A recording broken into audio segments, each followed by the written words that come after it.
This has been long overdue. I wanted to get my hands on one of these, but it's not cheap. Today I finally got one. Let's talk about it. So this is the DS220 Plus Synology NAS. This is a network attached storage, but you may ask me, what does that mean? So a network attached storage is actually like a mini PC that acts as your centralized storage in your network. So instead of saving your files and photos in all of your computers and external hard drives, you can save it here, which sits on your network and is always on.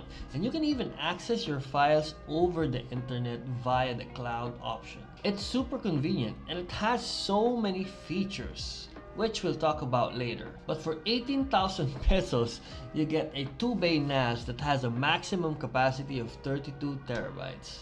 Is that worth your money? Let's find out. Okay, so for this much money, I am expecting a pretty good unboxing experience. First of all, I like how they went with recycled material.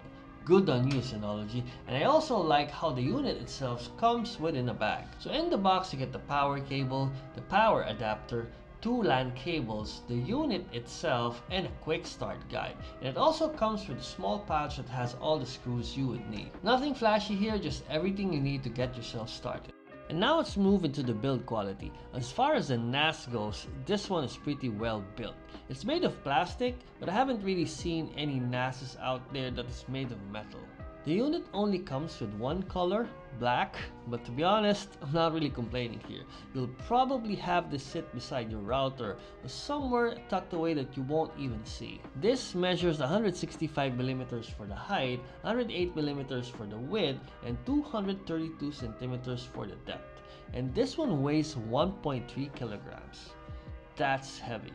It has a removable cover on the front that has rubber connectors, and it has a bunch of LEDs to give you the status of your NAS at a glance. There are logos on each side of the unit that also acts as ventilation holes. In the back, you get a hole for ventilation, 2 LAN ports, 1 USB 3 port, the power jack, and it also comes with rubber feet at the bottom.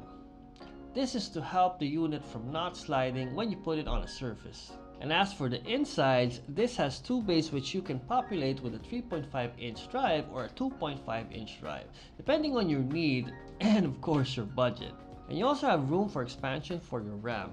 It's indicated that you can put 4GB of laptop RAM, but I was able to put 8GB on it, buying it from Lazada at about 2,000 pesos. And the drive cages are really nice.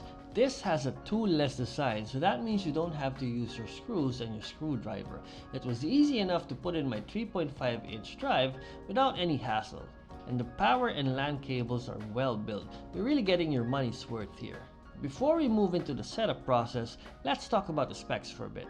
This NAS comes with an Intel Celeron 2GHz dual-core CPU, which can be boosted to 2.9 GHz, which is pretty good for all your NAS tasks. Out of the box, you get 2GB of RAM on this unit, which you can upgrade to 6GB, but I was able to upgrade it to 10GB by buying an 8GB RAM stick.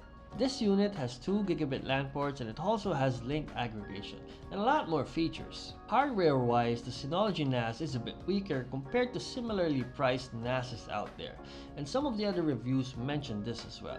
But where the Synology stands out is the software and the platform. This has so many features, which we'll talk about in a bit.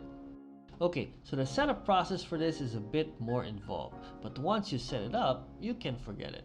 Let's go through the process. Before you turn it on, you have to install the drive. I went with a 3.5-inch drive from Seagate, so installation was pretty easy.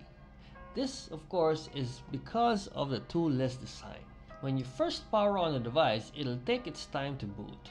But once it's ready, you will hear a sound. And then everything you need to do will be done remotely using your PC through your network. You will have to go to the URL provided in the quick start guide. Once you're there, it'll search for the NAS in your network. Once the NAS is found, it'll install the new DSM software depending on the model. And once the installation is complete, you'll have to create an admin account.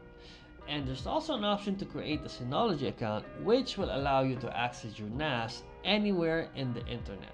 Then after that, you have to create your storage pool and your volumes. The storage pool is basically just a group of drives, and the volume is similar to the volume on your PC. It gets a little bit confusing, but in this case we only have one drive, so there's not much to configure anyway. And then after this, you have to select your RAID type.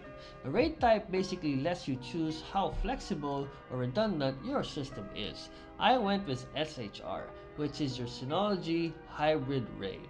This is the most beginner-friendly and flexible of the bunch. There's a lot more options when it comes to RAID types for your storage. We won't be covering that on this video, but if you want to know more about RAID types, I'm gonna leave a link in the description on a video you can watch. And after that, all you have to do is create a shared folder, which will allow you to save files and access files through your network and even over the internet. And that's it, you're all set. This is an area where Synology NAS enclosures shine. The software. Think of it as an operating system similar to your Windows and Mac. The Synology DSM comes with its own list of applications as well as third-party applications developed by third parties. And that just makes the possibilities endless. You can make this device your media server by using Plex, you can store your photos and access them through the cloud, make it your torrent download station, host virtual machines, and so much more.